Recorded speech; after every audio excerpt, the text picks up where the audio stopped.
Hi! Flexing my DIY lashes. Pak. Ako rin nagtaod na dyan, guys. Kay, grabe ka mahal magpa-lashes. So, kita-kita ka na maghimo. Kaya man. So, watch this video because I'm going to teach you how to do my DIY lashes. So, yan ako makarecall na ako tagyaw dito na part ako video. Basta kayo nagtulod ako sa ako eyes. Pasabot na naghimo ako na introduction. Kung na ako paghimo na ako DIY lashes or pagtaod. So, first of all, ibutang na tuan ato tape. So, joy tape na ako tagbutang para dili kita hapdusan sa glue later.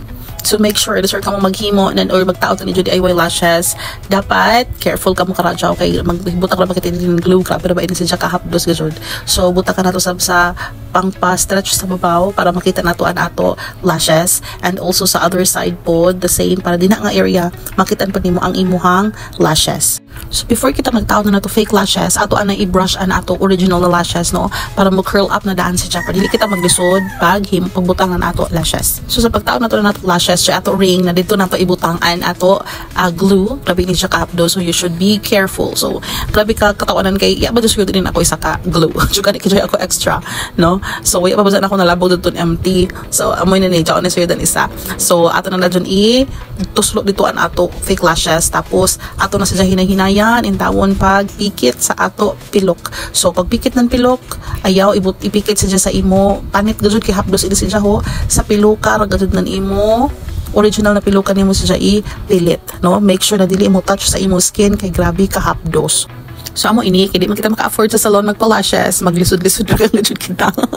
Pagbutan na nato kaugalingon na lashes. So kay hapdos man siya, dapat jay ijo mini fan para amo ni maghuyop-huyop sa imo lashes no, para mutahay na dun siya. Para dili ka hapdusan, kay grabe ba ni ka hapdos siya. So be careful gajud na dili matagduan ang glue an imo mata kay na merese gajud nimo girl. So amo jaon dapat patayhon ani nato siya gamit na ato fan. So it's evident naman, makita man ninyo kung unay kalahian ng mata na may fake lashes and wayay fake lashes. Kaya and ako pilok magod since I am very fond of magpabutang ng fake lashes. So nagkadugay, umura na gamay ra kanuon siya. So I need to enhance para magbutang na ka ng fake lashes. Make sure na tahay na an imo fake lashes. Adi sir ka magtangtang ng imo tape. Kaya basin pag pitok-pitok ng imo mata, nagbasa pa ba dyan imo glue. So haplusan ka ng imo mata. So after that, imo na dyan i-brush an imo fake lashes. Aurahan na dyan mo. Gwa pa nakalagi te. Diba? So makita na dyan ni Jo na amon dyan unaan kalabasan ng ato fake lashes ng tagbutang ho. Baya na ko sa skin tagbutang ho. Sa lashes na ako dyan tagbutang. Amo na ninan kalabasan ng ato pagbutang ng ato fake lashes. So it's not that dili kita kontento sa ato beauty, but nag-enhance lang ang ato beauty. So thank you for watching. That's it for today's video. Bye!